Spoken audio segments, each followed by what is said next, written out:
Belle bonsoir tout le monde. Alors aujourd'hui, on va parler d'un fruit que j'adore. Voilà, ça me chagrine de ne plus pouvoir le manger constamment. Et le gagnant du jour est le pitaya. Donc, fruit du dragon. Alors le pitaya, c'est une grande histoire d'amour entre lui et moi. Donc, pitaya du nom taïno, donc amérindien, et fruit du dragon du nom vietnamien, donc qui veut dire fruit écailleux. Et je crois que pitaya, ça veut dire, je sais même plus ce que ça veut dire. Ça veut dire la même chose en fait, fruit avec des écailles. Ça veut dire la même chose en fait, je crois, en taïno. Donc le pitaya, franchement, genre j'ai découvert d'ailleurs qu'il y avait plus de variétés que ce que j'avais goûté quand j'étais en Guyane.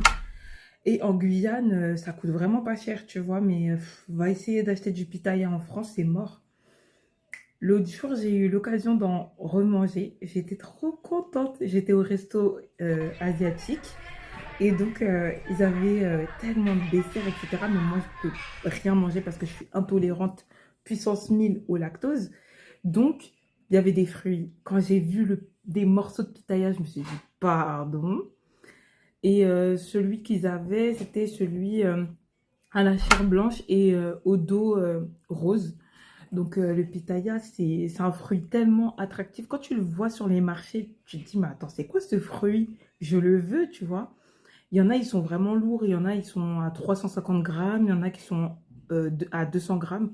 Donc moi, les plus gros pitaya que j'ai vus, qui sont à l'extérieur rose, donc, et à l'intérieur violet. Donc, il y en a 5. Il y a 5 sortes.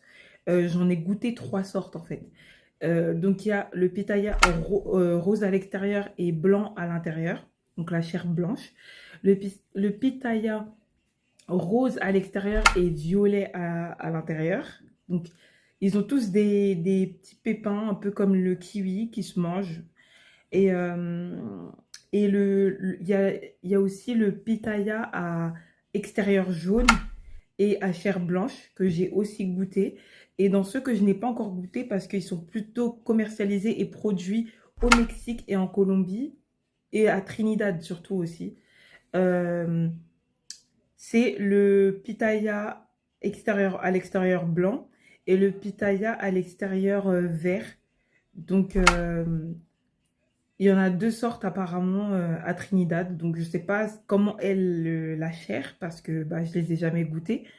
Mais, euh, mais voilà, tous les pitayas sont légèrement sucrés, mais le pitaya à chair blanche en général, surtout celui qui est rose à l'extérieur, il n'a pas vraiment de goût. Genre, en gros, il est pas. Il y a mes soeurs et ma mère qui ont goûté quand on était au restaurant asiatique et elles ont dit que ça n'avait pas d'intérêt, que ça n'avait pas de goût, etc. Les gens accros au sucre, vous connaissez. Moi qui n'aime pas le sucre, bah en fait, moi, dès qu'il y a une goutte de sucre, je le sens, tu vois. Et je kiffe quand les fruits, etc., ne sont pas sucrés ou sont très peu sucrés, tu vois. Je kiffe la pastèque, même quand elle n'est pas très sucrée. Genre, rien que le fait que ce qui est plein d'eau dedans, en fait, j'aime trop les fruits comme ça, tu vois. Et bah, en fait, moi, mon préféré, c'est le pitaya à chair violette parce qu'il est trop bon. Il est plus sucré que les autres. Celui à l'extérieur jaune, chair blanche, lui, il est sucré, mais c'est doux. Et donc, le pitaya, il est produit en Polynésie, notamment en Nouvelle-Calédonie. Il est produit au Mexique, à Trinidad et Tobago, au Mexique, en Colombie. Il est produit également au Vietnam, au sud-est de la Chine et au sud-est de l'Asie. Il est produit également bah, en Guyane française. Euh, J'oublie ou quoi? J'oublie des trucs. Je sais pas s'il est produit au Venezuela ou pas. Mais en tout cas, il est produit dans beaucoup de parties du monde. Il est produit également à La Réunion, aux îles Maurice. Et le reste, je sais pas. Franchement, ouais, en Guadeloupe aussi. Donc, il est produit vraiment partout, on va dire, enfin, dans beaucoup d'endroits, bah, tant qu'il y a une forêt tropicale, il y a le pitaya quelque part, en fait. Et il a été introduit en Asie au moment de la colonisation, donc au 19e siècle, en colonie indo-chinoise, donc au Vietnam. Donc, et bah, à partir du moment où il a été introduit au Vietnam, c'est devenu vraiment un fruit très concurrent du durian qui est asiatique de base et qui était très attractif à l'époque. Et donc au départ, petite histoire du pitaya en Asie, c'était que au départ c'était les familles royales qui mangeaient ce fruit. Ensuite ça a été la petite bourgeoisie et maintenant bah, c'est tout le monde en fait. Tout le monde peut en manger, tout le monde peut le produire. À partir du moment où tu es dans un pays tropical et que t'as un jardin, tu peux le produire en fait, un peu comme la mangue quoi. Et du coup, bah franchement, laisse tomber, franchement, ce fruit, c'est une histoire d'amour. Quand j'avais pas les moyens de manger, etc., mais j'avais quand même un peu de moyens, genre je recevais ma bourse, mais j'achetais direct du pitaya en fait, parce que ça faisait partie des fruits les moins chers avec la papaye en Guyane. Du coup, pas ici, mais en Guyane. Tu vois. Donc, non, mais ici, par contre, les fruits tropicaux, ils sont tellement chers. Genre, la vérité, moi, vu comme j'ai un pet au casque, je suis capable d'acheter des fruits hyper chers, tu vois. Genre, parce que moi, je m'en fous, parce que à partir du moment où ça concerne ma santé, moi, je me prostitue pour mon corps. C'est-à-dire, je me prostitue à mon corps. Genre, en gros, j'achète le meilleur pour mon corps, même si ça plaît pas aux gens, même si je me prends des critiques, je me prends des balles. Je me prends des balles, je m'en fous. Genre, je dépenserai toujours pour mon corps, pour mes cheveux, pour mon visage, pour mon organisme. Il peut aussi se manger en bowl, donc tout ce qui est les bowls de l'après-midi. Vous voyez, si vous mangez healthy, comme les acai bowls, bah, vous pouvez faire la même chose avec le pitaya. Vous pouvez le boire en jus. Moi, je préfère en fruits. Mais franchement, si je vois un jus de pitaya, je vais pas faire la meuf. Je vais boire ça. Je vais boire ton sang. Le pitaya a aussi une fleur qui est comestible, qui fait 30 centimètres de diamètre. Donc, la fleur du pitaya, donc du fruit du dragon, qui s'appelle le fruit du dragon, je crois, parce qu'il s'enroule sur des troncs d'arbres. Donc, les Vietnamiens, ils l'ont appelé comme ça en Than Long. Je ne sais pas comment ça se dit, les gars. Than Long, je sais pas comment ça se dit. Mais du coup, c'est pour ça que ça s'appelle fruit du dragon. Parce que ça ressemble à un dragon, en fait. Euh, la, enfin, en gros, c'est pas le fruit qui ressemble à un dragon, mais c'est la plante qui ressemble à un dragon. Enfin, bref. Et du coup, la fleur, en fait, apparemment, parce que moi, j'ai jamais senti la fleur, elle a une odeur de vanille. Donc, les femmes s'en servent de manière ornementale, un peu comme les Tahitiennes qui mettent des fleurs de tiare, euh, les femmes amérindiennes, africaines qui mettent une fleur d'hibiscus derrière leur oreille. Bah, c'est un peu ça en fait. Donc voilà. Et du coup, la fleur, elle peut se boire en infusion aussi. Alors les bienfaits. On peut utiliser le pitaya sur la peau euh, pour combattre l'acné, pour avoir une belle peau. Ça combat le vieillissement des cellules, etc. Ça vient aussi dynamiser l'organisme, donc et notamment le transit. Voilà, ça aide à chier. Voilà, ça combat la constipation. Et voilà. Donc pour la peau, ça va combattre aussi les coups de soleil. J'avais oublié ce détail. Et du coup, bah, ça vient aussi protéger les cheveux. Donc, si vous voulez en mettre dans vos cheveux. Moi, honnêtement, pour moi, c'est du gaspillage. Genre, je peux pas. Genre, après, si j'en ai énormément, genre, je sais pas, moi, j'ai 6 pitayas, j'ai encore d'autres fruits à côté, je me dirais, ok, bah, je peux en utiliser un peu pour ma peau et mes cheveux. Mais sinon, désolé, mais sur mes cheveux, j'utilise toujours les mêmes choses. Et c'est souvent tout ce qui est beurre, etc. Mais je vais pas utiliser du pitaya, tu vois. Le pitaya, c'est pour mon organisme, tu vois, c'est pour bouffer. Donc, c'est comme l'avocat, en fait. L'avocat, pour moi, c'est du gaspillage d'en foutre dans ses cheveux. Genre, je sais pas, genre, je vais faire un masque à l'avocat, pas du tout. Hein. Moi, je fais pas ce genre de choses. Hein. Moi, l'avocat, je le mange parce que ça a des bienfaits pour mon corps. Même si j'aime pas de base. De base, en fait, il y a tellement peu de choses que j'aime bien en vrai. Mais j'ai appris à aimer ce que je n'aimais pas de base, notamment les fruits, les légumes, etc. pour faire du bien à mon corps. Depuis mes 18 ans, ça fait des années, hein, donc du coup, depuis mes 18 ans, donc ça fait 7 ans bientôt, voilà, parce que j'ai mon anniversaire, j'ai mes 25 ans cette année.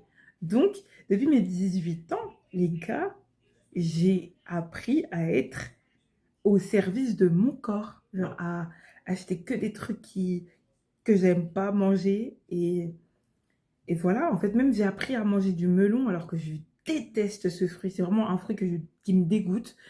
Mais j'en ai mangé en plus en Guyane et j'ai j'ai détesté ça, hein, franchement, parce que c'est vraiment l'un des fruits que je déteste le plus au monde, avec le pamplemousse. Mais le pamplemousse aussi, je vais essayer d'apprendre à aimer ça cet été. Je vais en manger. Je vous assure que le pamplemousse, c'est de la même acabit pour moi que la noix de cola. La noix de cola, c'est tellement amer et moi, je déteste l'amertume, les gars. Je déteste l'amertume. Mais du coup, j'ai pas le choix. Enfin, à un moment donné, s'il faut se débarrasser des mauvaises choses et tout qu'on a mangé tout au long de sa vie, à un moment donné, il faudra manger de l'amertume. Et le pamplemousse, ça a tellement de vertus, mais je déteste tellement ce fruit. Franchement, je sais pas si un jour j'arriverai à manger ce fruit. Il y a une goutte de pamplemousse dans un jus, je la sens. Je sais pas si vous vous rendez compte. Donc, je vais essayer de me forcer à en manger cet été. Souhaitez-moi bonne chance. Je pense qu'on va beaucoup parler des fruits sur cette chaîne parce que c'est le plus facile en fait, en vrai, à traiter et c'est le moins chiant. Parce que en vrai, si par exemple je vais parler d'une culture, ça me passionne, tu vois, mais je vais devoir faire grave des recherches. Alors que si je veux ben, parler d'un fruit, j'ai juste à regarder des articles et voilà quoi, genre j'ai mon sujet en fait, tu vois. Donc tant que j'aurai la flemme de faire mes recherches pour parler des cultures, etc., bah, je vais parler des fruits parce que les fruits, ça fait partie de l'alimentation et l'alimentation, ça fait partie d'une culture. La cuisine, ça fait partie de la culture. Donc voilà, je mettrai les bienfaits, vitamine A, B, C, bref, je mettrai tout ça euh, en texte parce que j'ai la flemme. En fait, j'ai des... Enfin non, il se fait pas tard, mais genre j'ai des... J'ai envie de faire autre chose, j'ai envie de dormir, etc. Bon, je vous ai dit à peu près ce que ça faisait pour le corps, mais j'ai pas donné tous les minéraux, les vitamines. Voilà. Après, je pense que tout le monde doit faire ses recherches. Donc moi, je suis juste là pour parler du fruit parce que bah, j'aime beaucoup ce fruit. Euh, Prochaine vidéo sur les fruits, ça va parler du durian. Fruit que franchement, j'ai un avis tellement varié, compliqué sur ce fruit. J'ai beaucoup de choses à dire. Franchement, je crois que j'ai énormément de choses à dire. Des story time, etc. Et bien sûr, bah, le fruit de mes recherches. Fruit de mes recherches, ok. Bah, ça sera sur ma chaîne, hein, chaîne culturelle, chaîne guyanaise. Même si je ne vis plus en Guyane actuellement, mais ça va garder le nom. En fait, je vais garder une Sevranaise en Guyane parce que pour moi, bah c'est en Guyane que ça a commencé en fait. C'est en Guyane que j'ai commencé à faire des vidéos sur cette chaîne. C'est en Guyane en fait que j'ai créé cette chaîne tout simplement et que je me suis dit go, go, go, on y va, ouais, on y va. Donc maintenant, bah voilà, vous savez tout, je ne vis plus en Guyane, mais bah je serai amenée plus tard à voyager, à retourner en Guyane, à partir ailleurs, à partir dans d'autres pays tropicaux parce que c'est là-bas où je me sens le mieux en fait, dans les pays tropicaux les gars. Enfin, c'est là où ma peau, mes cheveux, mon humeur se sent bien, enfin, est la meilleure, tu vois. Et donc voilà. Donc je vous ferai des contenus spicy, tu vois. Euh, Spicy. The fuck you mean, girl? Bref, it's time for me to go. So, let's. En fait, j'ai tellement de contenu prévu sur cette chaîne que vous allez avoir mal à la tête.